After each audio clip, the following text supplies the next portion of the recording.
কারণ পবিত্র কোরআনের ভিতর আল্লাহ রাব্বুল আলামিন বলছেন, তার ঈমান এনেছে যারা সৎকর্ম করেছে তাদের জন্য আছে জান্নাত, নিয়ামত ভরা জান্নাত, জান্নাতুল ফেরদাউস। তাহলে সেই ঈমানটা হতে হবে একনিষ্ঠ আল্লাহর প্রতি। এখানে আর কাউকে বসানো যাবে না হৃদয়ের ভিতরে, একমাত্র সবকিছুর মালিক আল্লাহ। আর সৎকর্ম ওই সময় হবে নবী করিম সাল্লাল্লাহু আলাইহি ওয়াসাল্লাম যেভাবে বলেছেন, যেভাবে করেছেন, সেই মোতাবেক যদি হয় তাহলে সেটা সৎকর্ম হিসেবে আল্লাহ রাব্বুল আলামিনের কাছে বিবেচিত হবে। আর ওই ঈমান এবং ওই সৎকর্মের বিনিময়ে আল্লাহ রাব্বুল আলামিনের কাছে জান্নাত পাবো ইনশাআল্লাহ।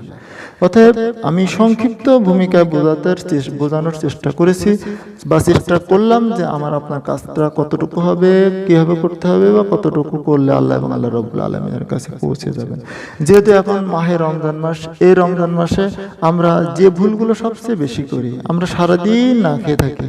অবশ্যই সেহরি খাওয়ার পর থেকে ইফতার করার আগ পর্যন্ত আমরা না খেয়ে থাকি এবং এটাই রোজা। কিন্তু আমরা এই রোজার ভিতরে সবচেয়ে যে ভুলটা সবচেয়ে বেশি করি বা যে কাজটা সবচেয়ে বেশি করি সেটা হলো গীবত।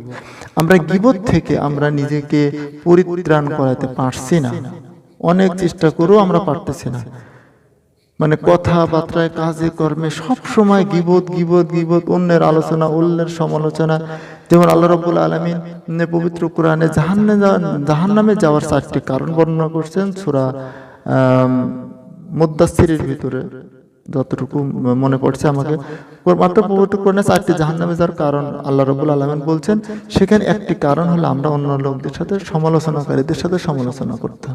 অতএব কোথাও যায় গীবত হচ্ছে, কারণে সমালোচনা হচ্ছে, সেখানে আমি যদি বসে অংশগ্রহণ করি বা আমিও বলি, তাহলে কিন্তু আমরা গীবতের অংশীদার হয়ে যাব। আর আল্লাহ রাব্বুল আলামিন বলছেন গীবত করা আর মৃত ভাইয়ের মাংস খাওয়া সমান কথা। মৃত ভাইয়ের মাংস খাওয়া, কল্পনা করে দেখেন।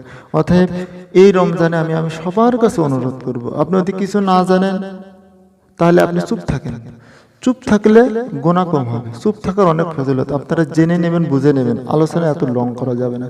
এই জন্য যদি আপনি কোথাও বসে আছেন 4-5 জন মিলে, যদি দেখেন কাউকে নিয়ে একটা গীবত হচ্ছে, গীবত এই জিনিস সহজে বলি, গীবত কি জিনিস?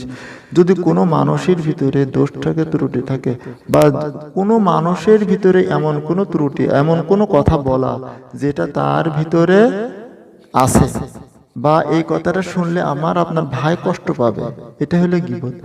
সাহাবীরা বললেন নবী সাল্লাল্লাহু আলাইহি ওয়াসাল্লাম, যদি এই কাজটা তার ভিতরে অবশ্যই থাকে, বলে এটা থাকে তাহলে হলো গীবত। দোষটা যদি তার ভিতরে থাকে তবে সেটা গীবত করা হবে।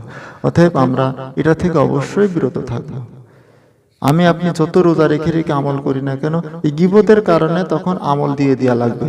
ওই পরকালে যখন আমল হিসাব নিকাশ হবে, তখন এই গীবতের কারণে আমল, আমাদের কত মানুষ যে আমরা এটার ভিতরে আটকে যাবো, সে একমাত্র আল্লাহ রাব্বুল আলামিনই ভালো জানেন।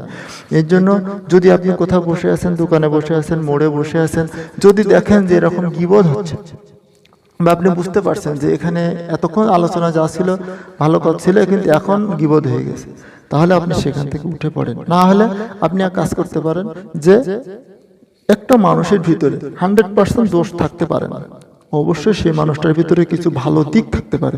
আপনি আলোচনার মূলকে ঘোরানোর জন্য ওই ব্যক্তি সম্পর্কে ভালো কোনো কথা উল্লেখ করতে পারেন, যে এই লোকটি এরকম খারাপ কাজ করছে না, এই লোকটি এই ভালো কাজগুলো করছে, এটা করতে পারেন। বা দেখা যাচ্ছে প্রসঙ্গ চেঞ্জ করে আপনি অন্য প্রসঙ্গে যাওয়ার চেষ্টা করতে পারেন।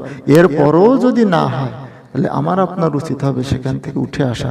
কারণ ওই সমালোচনা, ওই 10-12 জন লোকের ভিতরে যদি আপনার ইচ্ছে থাকা সত্ত্বেও আপনি ইচ্ছে করতেছেন না গীবত করবেন, কিন্তু আপনি বসেও থাকেন, তবু এর ভিতরে আপনি অংশীদার হয়ে যাবেন। অতএব এখান থেকে আপনার পরিত্রাণের উপায় হলো, একটা হলো যে তার ভালো দিকগুলো উঠাতে হবে, বা না হয় প্রসঙ্গ চেঞ্জ করতে হবে। আমার সহজ ভাষায় যেটা বুঝি, সহজ ভাষায় আমি আপনাদেরকে বোঝানোর চেষ্টা করছি। কারণ নবী করিম সাল্লাল্লাহু আলাইহি ওয়াসাল্লাম বলছেন যে ইসলামের ভিতরে যেটা সহজ, তোমরা দিনকে সহজ করে প্রচার করো। ঠিক আমি সেই সহজ করে আপনাদের কাছে বললাম যে এইভাবে যদি পরিত্রাণ পেতে পারেন, তাহলে গীবত থেকে আপনি অবশ্যই মুক্তি পাবো। আর গীবত যদি করে ফেলায়, তাহলে কিন্তু আমাদের রোজাটা, আমাদের মুখের যে রোজা, এই রোজাটা হবে না। এবং রোজা বা আমল রেখে এই রমজান মাসে সারাদিন কষ্ট করে রোজা রেখে নামাজ পড়ে যে আমলগুলো করব, সে আমলগুলো পরকালে দিয়ে দিতে হবে। তাহলে আমরা কেন এই কাজটা করব? আমরা এখান থেকে অবশ্যই চেষ্টা করব গীবত থেকে আমরা অবশ্যই মুক্ত থাকার চেষ্টা করব।